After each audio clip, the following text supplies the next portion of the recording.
My dear students, आज मैं आप लोगों को परचेज रिटर्न और सेल रिटर्न के बारे में बताऊंगा। परचेज रिटर्न और सेल रिटर्न क्या होता है। व्यापार में कोई भी सामान हम परचेज करते हैं और सेल भी करते हैं तो रिटर्न क्यों किया जाता है। व्यापारी कब किसी सामान को रिटर्न करता है, रिटर्न करने का क्या कारण है। कोई भी सामान कब रिटर्न किया जाता है, या तो हम वापस करते हैं या हम अगर सेल किए हैं तो दूसरा व्यापारी हमको या ग्राहक हमको लाकर वापस करता है। सेल रिटर्न और परचेज रिटर्न दो आज के टॉपिक हैं। इसको हम लोग डिटेल से पढ़ेंगे, तो वीडियो में बने रहिए आप लोग। मैं बताऊंगा कि सेल रिटर्न और परचेज रिटर्न किसे कहते हैं और इससे संबंधित प्रॉब्लम कैसे होते हैं, और इन प्रॉब्लम को हम लोग टैली पर एंट्री कैसे करेंगे। सेल रिटर्न और परचेज रिटर्न, ठीक है। परचेज रिटर्न क्या होता है और सेल रिटर्न क्या होता है। परचेज क्या होता है, कोई भी सामान यदि हम लोग खरीद रहे हैं, परचेज कर रहे हैं और सामान हमारे अनुरूप नहीं है, हमारे ऑर्डर के अनुसार नहीं है, जैसे हम चाह रहे थे उस तरह का सामान अगर हमको नहीं प्राप्त हुआ है तो हम दुकानदार को या जो भी शॉपकीपर है या कोई भी कंपनी है उसको हम लोग क्या करेंगे, सामान वापस कर देंगे, ठीक है। सेल रिटर्न क्या होता है, सेल रिटर्न भी वही होता है जैसे हमने कोई सामान सेल किया और कोई भी व्यक्ति अगर उस ऑर्डर के अनुसार सामान पाया है तब तो ठीक है। यदि ऑर्डर के अनुसार सामान नहीं मिला है या सामान खराब है या सामान करप्ट है, कुछ गड़बड़ है, कुछ ऐसी चीज़ें हैं जितना चाहिए उतनी संख्या में नहीं है, कम है या ज़्यादा है, ऑर्डर के अनुसार नहीं है, साइज में अंतर है, कोई इस तरह का कोई प्रॉब्लम आ रहा है, क्वांटिटी में क्वालिटी में किसी तरह का प्रॉब्लम आ रहा है, तो हम लोग उसको क्या करेंगे, वापस कर सकते हैं। वापस करने के लिए हम लोग क्या करेंगे, रिटर्न करेंगे।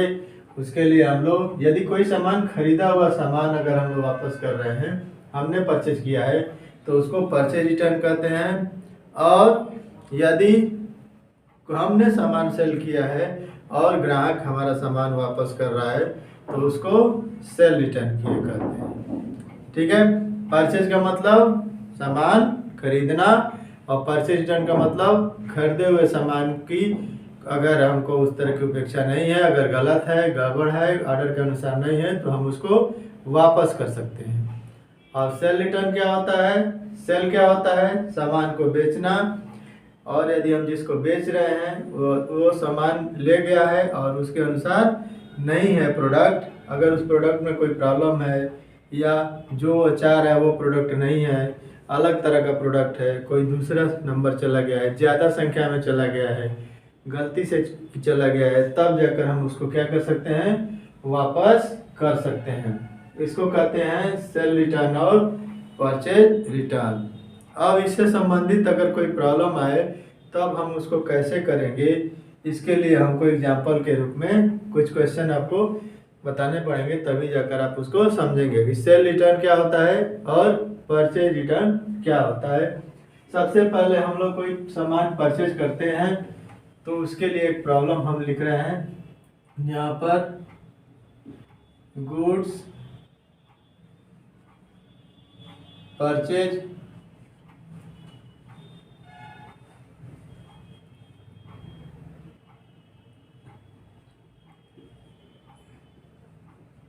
By Deepak and company. Deepak and company, अगर कोई क्वेश्चन है 15,000 15,000 रुपया सामान खरीद रहे हैं किससे, दीपक एंड कंपनी से, ठीक है। और दूसरा प्रॉब्लम इसी में लिख देते हैं, परचेज रिटर्न या goods return to Deepak and company 2000, ठीक है। ये पहला वाला प्रॉब्लम है सामान परचेज करने का, और दूसरा क्या है, सामान रिटर्न करने का, ठीक है। पहला हमने क्या किया, सामान खरीदा, और दूसरा क्या किया, सामान वापस किया। इसको एंट्री हम लोग देखते हैं। यहाँ पर देखिए, हम यहाँ पर प्रारूप ओपन करते हैं, फॉर्म बनाते हैं, ठीक है। यहाँ पर हम लोग क्या लिखेंगे, date particular L/F DR amount और CR अमाउंट। अगर हम इसको 1 अप्रैल मानते हैं, 1 अप्रैल को अगर हम लोग कोई भी एंट्री करते हैं तो इसको हम लोग कैसे करेंगे, ठीक है। इसके लिए यहाँ पर हम लिखते हैं परचेज अकाउंट DR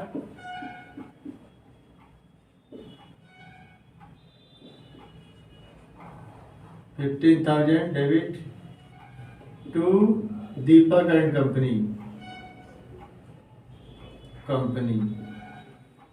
15,000 रुपये का हमने दीपक एंड कंपनी से सामान परचेज किया।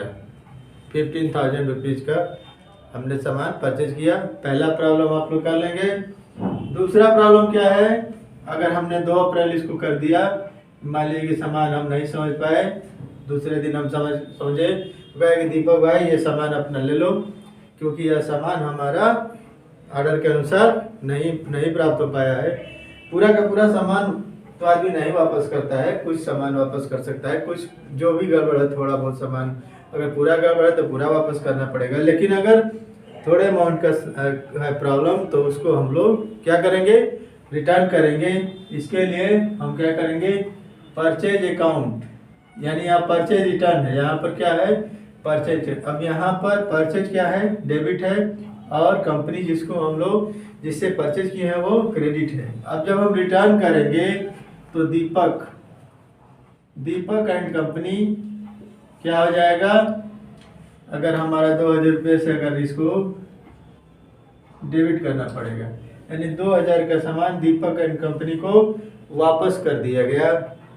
और यहाँ पर क्या लिखेंगे, टू परचेज रिटर्न अकाउंट। यहाँ पर कितना अमाउंट लिखेंगे, 2,000, ठीक है। हमारा सामान कितने का था, 15,000 का सामान था, हमने 2,000 का सामान क्या किया, वापस कर दिया। किसको, जिससे परचेज किया था, ठीक है। उसको हम लोग क्या करेंगे, वापस कर देंगे। यदि सामान वापस कर रहे हैं तो उसको क्या कहा जाता है, परचेज रिटर्न। अब देखिए इसमें हम लोग कौन कौन से लेजर बनाएंगे और किस वाउचर में एंट्री करेंगे, इसके बारे में देखते हैं। पहले प्रॉब्लम में हमको परचेज का लेजर बनाना पड़ेगा। परचेज का लेजर बनेगा परचेज में। परचेज का लेजर किस में बनेगा, परचेज में बनेगा, परचेज अकाउंट में बनेगा। दीपक से चूंकि सामान परचेज कर रहे हैं इसलिए इसको लिखेंगे सन्ड्री डेब्टर। किसके अंदर डालेंगे, सन्ड्री डेब्टर्स के अंदर। दीपक एंड कंपनी को सन्ड्री डेब्टर्स में रखा जाएगा क्योंकि वहां पर सामान उससे परचेज किया जा रहा है। लेकिन दीपक एंड कंपनी यहाँ पर क्रेडिट हो जा रही है, सॉरी यहाँ पर डेबिट हो जा रही है और यहाँ पर क्रेडिट हो जा रही है। यहाँ पर क्रेडिट है और यहाँ पर डेबिट है, तो सन्ड्री क्रेडिटर सन्ड्री डेब्टर आपस में चेंज होता रहता है। यदि हम उसको सन्ड्री डेब्टर में डाल दें या सन्ड्री क्रेडिटर में डाल दें तो गलत नहीं होगा, क्योंकि वह आपस में एक्सचेंज हो जाएगा। यहाँ पर हम इसको क्या करेंगे, सन्ड्री डेब्टर में डालेंगे और इसको किस में डालेंगे, परचेज में। पहले प्रॉब्लम में हमने 2 लेजर बनाना हो और 2 लेजर बनाएंगे और इसकी एंट्री किस वाउचर में करेंगे, पहले क्वेश्चन की एंट्री हम लोग वाउचर नंबर किस में करेंगे, इसका वाउचर नंबर क्या डालेंगे हम लोग, परचेज वाउचर। टैली में, गेटवे ऑफ टैली में जाएंगे, परचेज वाउचर यानी F9 में करेंगे। पहले प्रॉब्लम की एंट्री हम लोग किस में करेंगे, F9 में। पहला प्रॉब्लम F9 में, क्योंकि सामान हम लोग परचेज कर रहे हैं, ठीक है। अब दूसरे पर आते हैं। दूसरे वाले में हमने 2 लेजर चाहिए, दीपक एंड कंपनी जो पहले से बना हुआ है, परचेज रिटर्न हमको बनाना पड़ेगा। इसको किस में डालेंगे, परचेज में। परचेज रिटर्न का लेजर बनाएंगे तो किस ग्रुप में डालेंगे, परचेज अकाउंट में इसको डालेंगे, ठीक है। यानी परचेज रिटर्न का लेजर किस में जाता है, परचेज में ही जाता है, ठीक है। और दीपक एंड कंपनी का तो पहले से ही बना हुआ है, दीपक भाई का पहले ही लेजर बना हुआ है। परचेज का और परचेज रिटर्न इसका बनाना पड़ेगा और दीपक का भी बनाना पड़ेगा अगर एंट्री कर रहे हैं तो। लेकिन एक ही बार बनाएंगे, दीपक यहाँ पर बन गया है तो यहाँ पर हम लोग उसको नहीं बनाएंगे, ठीक है। और अब इस एंट्री में अब आप पूछेंगे कि किस वाउचर में जाएगा। इसमें तो न पेमेंट हो रहा है, न रिसिप्ट हो रहा है, न कुछ हो रहा है, न कैश है, न बैंक है, ठीक है। तो मैंने आपको बताया कि अगर कोई सामान परचेज कर रहे हैं, पेमेंट कर रहे हैं, पैसा दे रहे हैं तो पेमेंट में करेंगे, और पैसा प्राप्त कर रहे हैं, धन प्राप्त कर रहे हैं तो रिसिप्ट में करेंगे। लेकिन इसमें तो कैश है ही नहीं, ना बैंक है, ठीक है। इसके लिए यह किस वाउचर में जाएगा? जर्नल वाउचर में। जर्नल वाउचर यह किस में जाएगा? जर्नल वाउचर में इसकी एंट्री होगी। इस तरह का अगर प्रॉब्लम आ जाए जिसमें कैश ना हो ना बैंक हो तो उसको किस वाउचर में डालेंगे? Journal voucher. जर्नल वाउचर का नंबर क्या है? F7। जर्नल वाउचर का क्या है? F7 है। यहाँ पर F7 जर्नल वाउचर यानी F7 वाउचर में हम लोग इसको करेंगे। जिस एंट्री में कैश और बैंक ना हो उसकी एंट्री किस वाउचर में करेंगे? जर्नल वाउचर F7 में करेंगे, ठीक है। तो मैंने आपको परचेज रिटर्न के बारे में बताया कि पहले प्रॉब्लम में परचेज रिटर्न परचेज किया गया और दूसरे में रिटर्न किया गया। अब यहाँ पर 15,000 का सामान खरीदा गया था, 2,000 का सामान वापस कर दिया, तो यहाँ पर कितना रहेगा? यानी दीपक एंड कंपनी के पास कितना बैलेंस रहेगा? 13,000। अब जब हम इसको पेमेंट करेंगे तो 13,000 हमारा कट जाएगा, दीपक एंड कंपनी का 0 बैलेंस हो जाएगा, ठीक है। तो यह है परचेज रिटर्न। परचेज रिटर्न कब किया जाता है? जब कोई सामान हम लोग खरीदते हैं और वह सामान ऑर्डर के अनुसार नहीं होता है तो हम लोग उसको क्या करेंगे? वापस कर देते हैं, ठीक है। और इसकी एंट्री भी मैंने बताया। और कौन कौन से लेजर बनेंगे? परचेज का लेजर, फिर sundry debtor, Deepak and company sundry creditor, किसी में भी बना सकते हैं। इसको हम लोग क्रेडिटर में भी बना सकते हैं, सन्डी डेब्टर या सन्डी क्रेडिटर, दोनों में। हम इसमें अगर पहले प्रॉब्लम में हम लोग क्रेडिटर में बना चुके हैं तो दूसरे में ऑटोमेटिक जो है डेब्टर में एक्सेप्ट हो जाएगा। लेजर का ग्रुप थोड़े बदलेगा, आप दोनों में से किसी में भी डाल सकते हैं। परचेज सन्डी डेब्टर या सन्डी क्रेडिटर किसी में भी आप डाल सकते हैं, ठीक है। और परचेज रिटर्न का जब लेजर बनाएंगे तो इसको इसमें डालेंगे परचेज में, ठीक है। क्योंकि परचेज से ही परचेज रिटर्न को परचेज से ही परचेज रिटर्न को माइनस किया जाएगा। यानी 15,000 का सामान अगर हमने परचेज किया है और 2,000 का वापस किया है तो टोटल हमारा कितना हो गया? 13,000 रुपया हमारा परचेज हो जाएगा, ठीक है। अब मैं बताता हूँ सेल रिटर्न क्या होता है। सेल रिटर्न किसे कहते हैं, ठीक है। वो भी परचेज रिटर्न की तरह ही है। यदि हमारा बिका हुआ सामान, हमारा बेचा हुआ सामान किसी को पसंद नहीं आता है तो वो क्या करेगा? वापस करेगा कि नहीं करेगा? वापस करेगा कि हाँ भाई वापस कर लीजिए, अब हमको यह सामान नहीं चाहिए, या उसके बदले में हमको कोई और सामान लेंगे। तो पहले वापस तो करना पड़ेगा, पहले अपने बुक में दिखाना पड़ेगा कि हमने सामान को वापस किया, अब वो दिखाएगा कि हमने यह सामान वापस लिया, ठीक है। तो अब दूसरा प्रॉब्लम हम लोग लिखते हैं। दूसरा सेल रिटर्न से संबंधित है। यानी यदि हम यहाँ पर लिख रहे हैं गुड्स सेल, अगर है 20,000 और गुड्स सेल तो ये कैश की एंट्री हो जाएगी, तो हमको उधार की एंट्री दिखाना है। Goods sale to Anil and company, Anil and company कितना है? 20,000 है, ठीक है। और दूसरा sale return to Anil and company,